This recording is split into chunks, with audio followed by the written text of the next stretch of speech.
ल यहाँ चाहिँ मेरो सुँगुरको खोर रेडी हुँदैछ हो।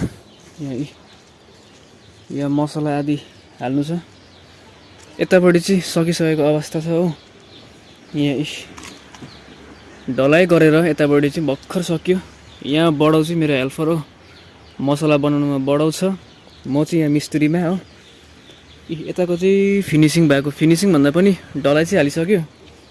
यहाँ पर चारा खाने टुटो, यता चाहिँ यति भयो। यहाँ अब अलिकति छ, मसला त्यति उब्रिएको छ, काम चलिरहेको छ। नयाँ सुँगुरको खोर उहाँ पर चाहिँ एकदमै भत्काएर हो, अलिक त्यहाँ नमिलेर यहाँ बनाएको नयाँ। यो हिजो आफै कुटेको गिट्टी, म र आमा भएर हो।